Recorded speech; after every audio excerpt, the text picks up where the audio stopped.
தாவேகாவோட மாநாட்டில் கொடி கம்பம் விழுந்ததற்கு தாடி பாலாஜி அவர்கள் கருத்து தெரிவிச்சிருக்காங்க. நான் இந்த மாநாட்டில் கலந்து கொள்ள முடியாமல் போனதற்கு வருந்துகிறேன். உடல்நலக்குறைவு காரணமாகத்தான் என்னால் வர முடியல. கொடிக்கம்பம் சாய்ந்த காட்சியை நான் தொலைக்காட்சியில் பார்த்தபோது மிகவும் அதிர்ச்சியாக உணர்ந்தேன்.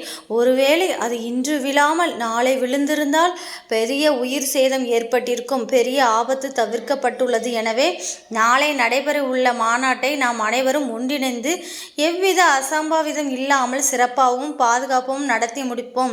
இந்த மாநாடு வெற்றி பெற என் வாழ்த்துக்கள் அப்படின்ட்டு தாடி பாலாஜி அவர்கள் அவங்களுடைய கருத்தை தெரிவிச்சிருக்காங்க.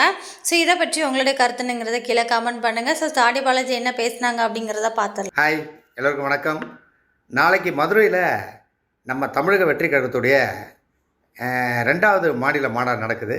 அது முதல்ல தாவேகா தலைவர் அவர்களுக்கு என்னுடைய மனமார்ந்த வாழ்த்துக்கள். ஏற்பாடுகள்லாம் பார்த்துக்கிட்டு இருக்கேன். ரொம்ப நல்லா நடக்குது. எனக்கு உடல்நிலை குறைவான காரணத்தினால நான் அந்த மாநாட்டில் கலந்துக்கல இந்த வாட்டி. எல்லாத்தையும் பார்த்துக்கிட்டே இருக்கேன், அப்டேட் பார்த்துக்கிட்டே இருக்கேன். அதை நான் என்னென்ன நடக்குது எது நடக்குதுன்னு. இப்போ பார்த்தீங்கன்னா எவ்வளோ விஷயம் நம்ம கேர்ஃபுல்லாக பண்ணணும்.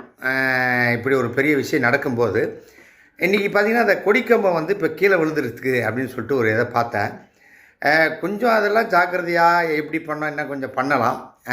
இது பாலாஜியுடைய சின்ன கருத்து. இப்போ இன்றைக்கி விழுந்தது நாளைக்கு விழுந்திருந்தால் எவ்வளோ உயிர் சேதமாயிருக்கும். அதாவது இப்படி விழுந்தது அப்படி விழுந்திருந்தால் என்ன நடந்திருக்கும். அதனால் இதெல்லாம் கொஞ்சம் கேர்ஃபுல்லாக பார்த்து நடக்கணும். இது ஒரு கட்சி ரீதியாகவோ இல்லை ஒரு நடிகராகவோ நான் இது பேசலை. ஒரு ஜென்ரலாக ஒரு பப்ளிக் ஒரு ஆடியன்ஸாக பேசுகிறேன். ஏன்னா நாளைக்கெல்லாம் பார்த்தீங்கன்னா அவ்வளவு இடம் நிறைய நெரிசல் இருக்கும்.